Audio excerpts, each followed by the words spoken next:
Hello everyone, today we are diving into the fascinating world of state building during the Song Dynasty. This period was marked by significant political, social, and cultural developments that shaped Chinese history. Let's break down some of the key concepts from this era. First, let's talk about the concept of power during the Song Dynasty. The roots of this power can be traced back to Confucianism, which was well established by the Han Dynasty. Confucianism emphasizes a hierarchical society where relationships are naturally unequal, such as between father and son or husband and wife. This structure was designed to maintain harmony and order in the society. A key aspect of Confucianism is filial piety, the practice of honoring one's parents. However, this wasn't just a family matter. It was seen as an essential training for creating honest and loyal government officials. During the Song Dynasty, Confucianism experienced a revival and evolved into Neo-Confucianism, which means New Confucianism. This new version blended with Buddhist and Taoist influences, maintaining continuity with the past while introducing new ideas. Neo-Confucianism was not just a rehash of old concepts. It was a refined system that adapted to the changing times.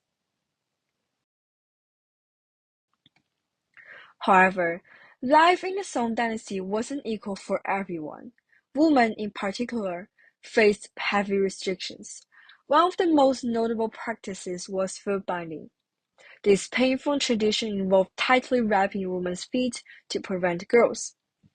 It made it difficult for women to walk but was seen as a status symbol among the elite. Why was this important? Bound feet indicated that women could not perform household works, signaling that their families were wealthy enough to afford servants. This practice reinforced social hierarchies and showcased wealth, highlighting the limited role women could play in society.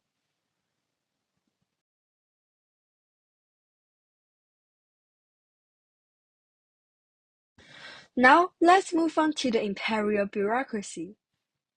The Song government was vast and complex, with thousands of officials responsible for implementing the emperor's will across China. These officials were crucial in maintaining order and ensuring that laws were followed. One of the key ways the Song dynasty ensured that only the most qualified individuals entered the bureaucracy was through the civil service exam. This exam was based on Confucian principles and represented a significant meritocratic system. Only men who could prove their knowledge and skills through this rigorous exam were allowed to serve in government positions.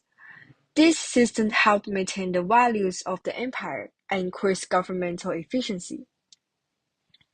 Lastly, let's explore the cultural influences that Song dynasty had on Korea. The influence of Chinese culture was particularly strong among the elite members of Korean society. Korea maintained a tributary relationship with China, which allowed for friendly relations and cultural exchange. Korean delegations often visited the Song court, where they were exposed to Chinese customs and ideas. The Korean court even adopted a similar civil service examination to select their officials. Additionally, Confucian ideas were used to organize Korean families, allowing them to more closely with Chinese practices. This adoption was partly motivated by fear of being invaded, demonstrating the profound impact China had on its neighbors.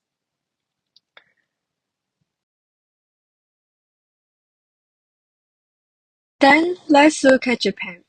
The Japanese voluntarily adopted elements from Chinese governance. They developed an imperial bureaucracy, which helped organize their government effectively. Importantly, they took inspiration from Chinese practices and adapted them to fit their own needs. Now, let's shift our focus to Vietnam. Vietnam's relationship with China was similar to Korea's, as it was a tributary state. Elite members of Vietnamese society adopted Confucianism, Buddhism, and the civil service exam. just like in China. However, one significant difference was that foot binding, a common practice in China, was not adopted in Vietnam. This reflects the different treatment of women in Vietnamese society. Buddhism spread to China during the Han Dynasty and played a significant role in the Song society. The core teachings include the Four Noble Truths. First, life is suffering.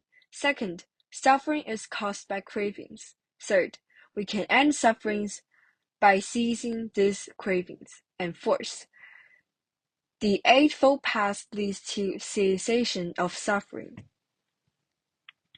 There are different branches of Buddhism.